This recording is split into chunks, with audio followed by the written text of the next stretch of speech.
Okay, students, let us continue understanding the concept of psychology. As per the previous four statements are considered, earlier we came to know that psychology is the study of soul, so psychology is the study of mind, psychology is the study of consciousness, and finally we accepted a fourth very important statement related to psychology is the study of human behavior or behavior. So let us try to understand the same element of psychology with the help of some of the available definitions that we used to have.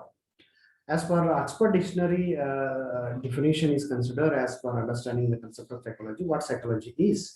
So psychology is the scientific study of mental processes and behavior. It is study of mind and how it works. So as per this particular statement, the dictionary tried its level best to give a complete or comprehensive information about what psychology is, isn't it? It is the scientific study of what? The mental processes. What are the mental processes? So the mental processes that definitely considered in a person's personality are the way how we think, the way how we receive the information, the way how we act, the way how we behave, the way how we memorize, the way how we forget, okay, the way how we respond, the way how we communicate, everything which is controlled by the mind. Okay, those all activities will be considered as a part of mental processes. So it is the scientific study of mental processes as well as the behavior. Somehow there is a need of understanding the concept of psychology from the perspective of behavior, how a person looks like externally. At the same time, internal developments, internal happenings will also be identified in the form of psychology. So we always used to talk about a person's personality only based on the external behavior, not on internal elements. But psychology particularly speaks that if we are talking about a person's personality, it is not only made up of the external behavior, it is also there is a significant contribution of internal elements too. So both play an important role for the understanding of concept of psychology, I can say. So that is what Oxford Dictionary defined. It is psychology is nothing but the scientific study of mental processes as well as the behavior. It is the study of mind and how it works. So there are three important aspects which were coined by Dictionary of Oxford as per psychology is considered. One is the mental process, how they work, the behavior of a person, as well as the mind, how it operates or how it works. Altogether, if you are studying these elements in a person's personality, that process, that condition is to be known as what? Psychology, according to the available definition given in the Dictionary of Oxford. Now, let us try to understand psychology again in a very brief form, which was given by this definition was given by Hamilton. He used to say psychology is the science of human and animal behavior, which includes the application of this science to solve human behavior. Okay, once again I would like to repeat.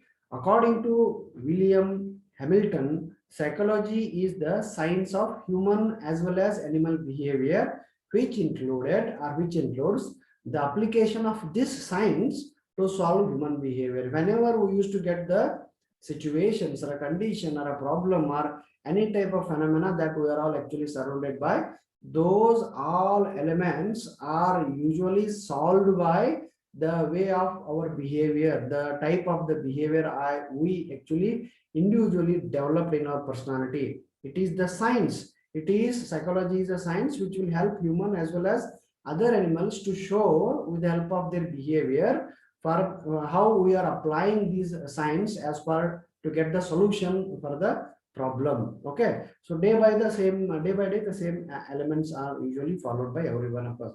We are applying the psychology as to get the solution for the condition that for what we are all actually surrounded by or for what we are actually experiencing. Okay, that is what he quoted in the definition, I can say. And one more statement related to psychology is it is the scientific study of human mind and its functions, okay, especially those which are affecting in the given context. So very simple and a very easy way to understand psychology, which was given by in a general sense what psychology is. It is nothing but a scientific study. So based on the definitions, we can say that it is definitely a systematic way or a scientific way of understanding how human mind works as per the condition is considered. See, earlier we used to meet through offline mode. Right now we are all meeting through the online mode because we started using our mind, we started using the available technical instruments or technical support as to meet every now and then, as to meet the needs of a particular course.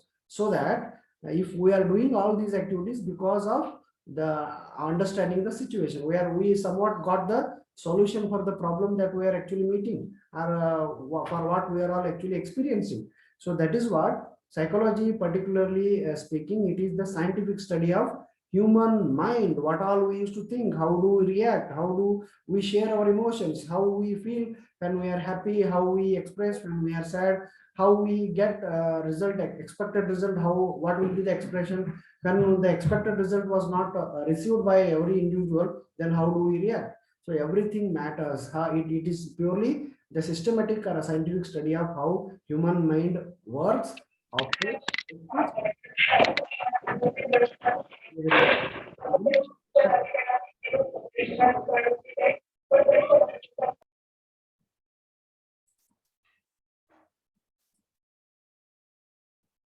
So based on all the definition that I discussed, right from generation to generation, first, second, third, fourth, and some of the definitions which were given by Hamilton as well as Oxford Dictionary, we can say that psychology is the scientific study of behavior and mental processes and how they are affected by an organism's physical state, mental state, as well as external environment. So finally, we can give the conclusion that what psychology is. Psychology is the study which studies or which exhibits the scientific aspects. Okay, it is to be, that is for that purpose only it is known as scientific study of behavior and even mental processes and how they are affected by an organism's physical state, mental state, as well as external environment. So after understanding these all statements, we will definitely come to know that how important psychology is in our day-to-day life. See, number of times I told you that don't play with your screen. Okay, don't use some of the elements which are not actually required, which will disturb the class, but still the people are using the same. That shows how their psychology is, how strong they are, how immature they are. So ತಿಳ್ಬೇಕಾದ್ರೆ ಒಂದು ಸ್ವಲ್ಪ ಹೇಳ್ಬಿಟ್ರೆ ತಿಳಿತದೆ. ಕೆಲವು ಜನ ಇರ್ತಾರೆ, ಅವ್ರು 3 ಸಲ ಹೇಳ್ಬೇಕಾಗುತ್ತೆ. I know who these people are doing, but still as per your age is considered, you should not do that. But ಅವ್ರ ಮೆಚುರಿಟಿನೇ ಹಂಗಿರ್ತದೆ, ಅವ್ ಎಷ್ಟು ಹೇಳಿದ್ರು ಬದಲಾಗುದಿಲ್ಲ. ಯಾವ್ದೇನೋ ಎದ್ರದ ಮುಂದೆ ಏನೋ ಮಾಡಿದ್ರೆ ಅದೇನೋ ಆಗುದಿಲ್ಲ ಅಂತಾರಲ್ಲ, ಹಂಗೆ these people will never improve. Okay, unfortunately they are there in the field of education for the process of learning. Once if it is done, if by mistake it is okay, continuously if you people are doing like this, it is not good sign. Okay, that only I can say. Rest of the thing is from your side. If it is in the offline mode, I know how you the things are to be done, but as you people have the mobile phone with you, you people are behaving like this. Yes, let me move on to the next slide, which speaks about the areas or subfields or the scope of psychology that we are going to learn now. So as per the nature and the characteristics of the psychology, or the branch of psychology, or the area of the psychology, they were broadly classified into 2 important categories. So based on the nature and the characteristics of the branch of psychology, they were classified into how many types or how many categories? 2 important categories. One as pure psychology and the second one as applied psychology. Okay, there are 2 branches of psychology. The first one is pure psychology, the second one is applied psychology. First, let us try to understand what is pure psychology. So what actually what all we are going to learn under the concept of pure psychology. So pure psychology provide framework and theory about the part of the psychology or a type of the psychology that we are actually talking about. So basic concept of psychology will comes under pure psychology. So formulation of psychological principle and theories were usually seen in the process of a particular branch called pure psychology. The second psychology branch is known as applied. As the name itself indicates, it is a branch which is usually practically proven, or practically these all elements are to be experimented. So there are some branches of psychology which will definitely implemented in some areas or in the some fields, so that the same can be done. So pure psychology will provide a framework as well as theory part about those branches, where we will consider or we will know some of the basic concepts of those type of psychology, I can say, where we always used to see about some of the formulations, rules, regulations, or definitions related to some of the theories as well as the principles of psychology. Coming down to the second branch of psychology, that is applied branch, which is pure psychology is usually used in the practical form. The whatever the pure psychology is talking about, those are all to be applied in practical form. Such aspects of psychology, such areas of psychology, such fields, subfields of psychology are known as applied branch of psychology.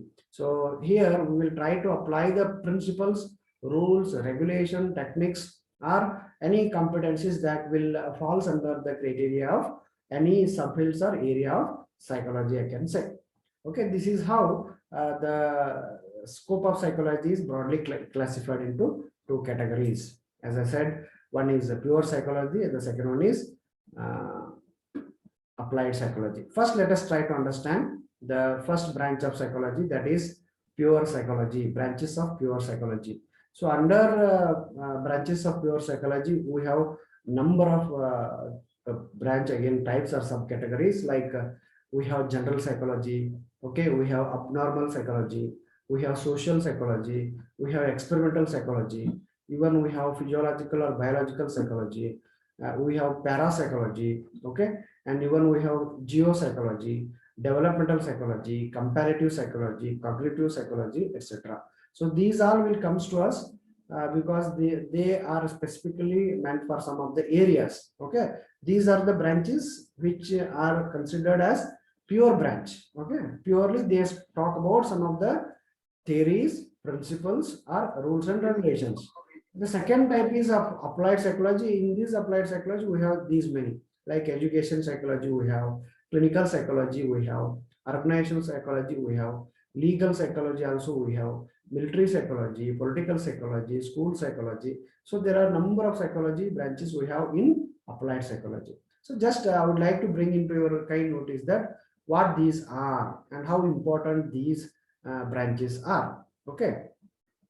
First, let us try to understand the first branch, that is general psychology. So as the term itself indicates, it is one of the important branch of psychology which deals with fundamental rules, okay, principles and theories of psychology in relation to the study of behavior of normal adult human beings. So usually it explains various psychological processes like about sensation, perception, okay, and even emotions, learning, intelligence, personality, etc. So general psychology is a branch which deals with fundamental rules, principles and theories of psychology which are in relation to the study of behavior of normal adult human beings. So usually it consists of what all elements, either it may be the sensation or it may be the perception, okay, sometimes emotions, learning, intelligence, personality, etc. So these all will come as a part of psychology. That too, the first part I can say. Okay. Second one is about abnormal psychology, which is also very important one, which comes under the first category of pure psychology. Okay, so what is this abnormal psychology? Today, as you know that the life is full of complexities. Now we are all surrounded by a pandemic situation. We are all very much afraid of the COVID-19 disease. So such conditions, abnormal conditions, are to be studied under this category. The individual is facing a lot of competition and experiencing frustration as well as stress, sometimes conflicts. So these constant pressures in life are usually leading to psychological abnormalities. Due to the stress only, most of the people are dying right now, not because of the disease. So when abnormal elements used to take place, means we are not receiving everything in a very constructive way. By the fear, by anxiety only, most of the people are dying like anything. So abnormal psychology deals with various kinds of mental disorders, okay, their symptoms as well as their causes. Usually it speaks about what are the different mental disorder conditions, what they are, how, what are the symptoms. Okay, day before yesterday we were talking about black fungus, next day we talked about white fungus, and recently we are talking about yellow fungus. We don't know what we'll talk today. Okay, either maybe the other color. So these are the different situations that we are talking about. Usually abnormal psychology speaks about or it deals with various kinds of mental disorder.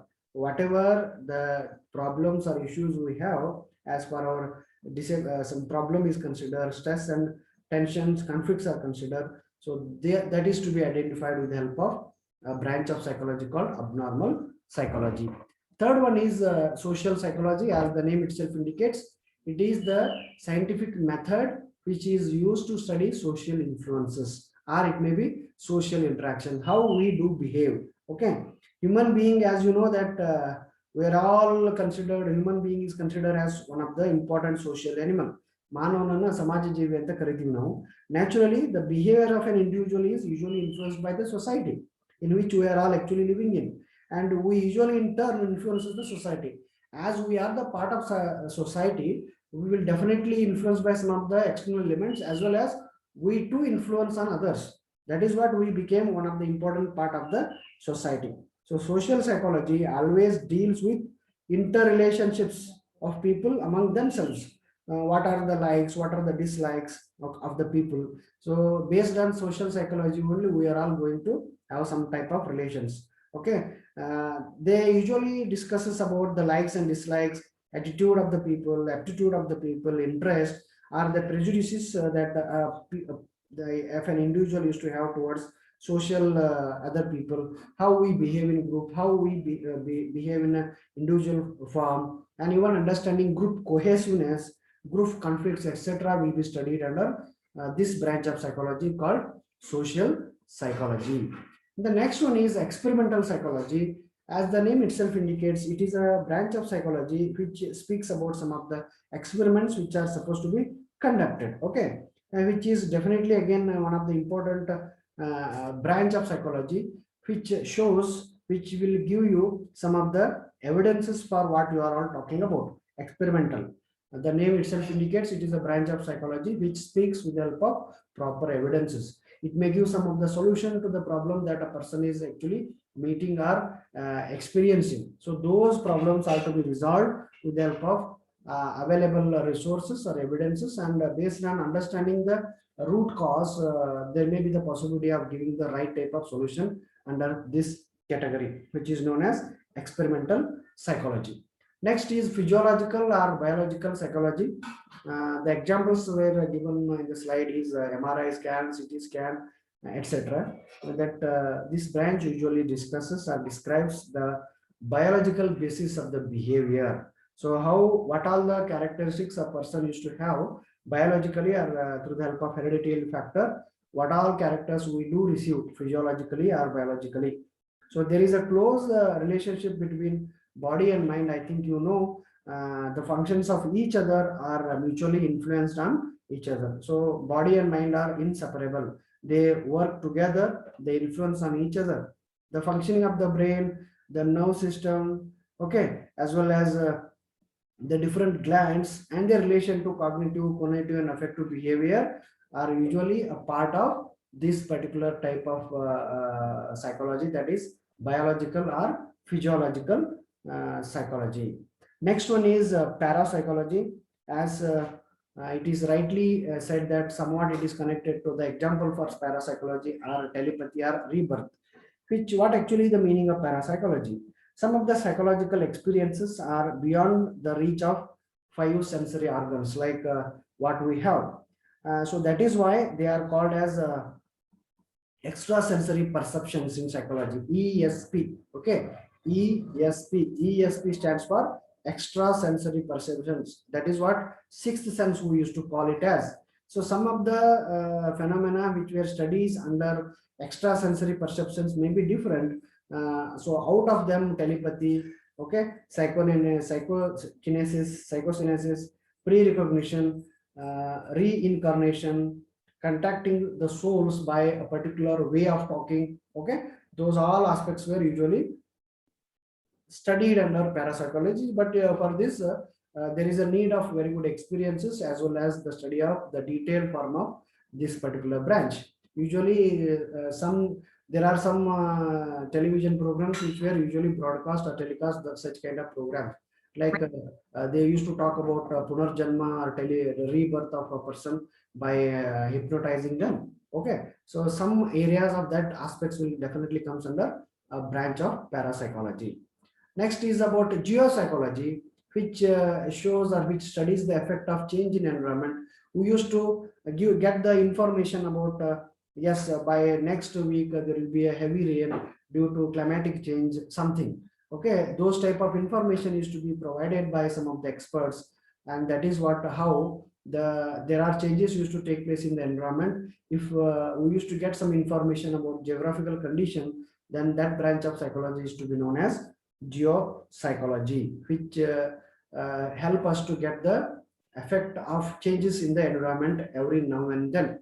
Next one is developmental psychology, which usually speaks about the growth as well as the development of a human being right from conception till the death. Okay, ಮಾನವನ ಜನನದ ಪೂರ್ವದಲ್ಲಿ ಅಂದ್ರೆ ತಾಯಿಯ ಗರ್ಭದಲ್ಲಿ ಅಂಕುರವಾದ ಕ್ಷಣದಿಂದ ಹಿಡಿದು ಜನನದ ನಂತರ ಮರಣದವರೆಗೆ ಎಷ್ಟು ವರ್ಷ ಬದುಕ್ತಾನೆ ಅಲ್ಲಿವರೆಗೆ ಆದಂತ ಎಲ್ಲ ಒಂದು ಅಂಶಗಳನ್ನು ಒಳಗೊಂಡಿರುವುದು ಅಭಿವೃದ್ಧಿ ಮನೋವಿಜ್ಞಾನ ಅಥವಾ ವಿಕಾಸದ ಮನೋವಿಜ್ಞಾನ. That is what developmental psychology is about.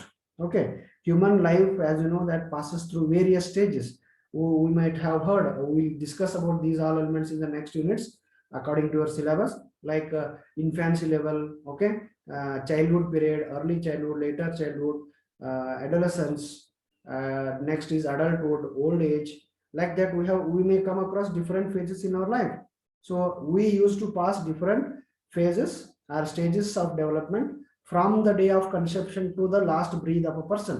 So this branch explains about how growth and development during different ages used to take place. Okay, so this is what the developmental psychology is about. Next is comparative psychology, which studies the animal behavior with the other type of behavior. Okay, so when we do compare our behavior with the other animals, will come some information, we'll get some information. That is what usually studied under the branch of psychology called comparative. And the last one is cognitive psychology.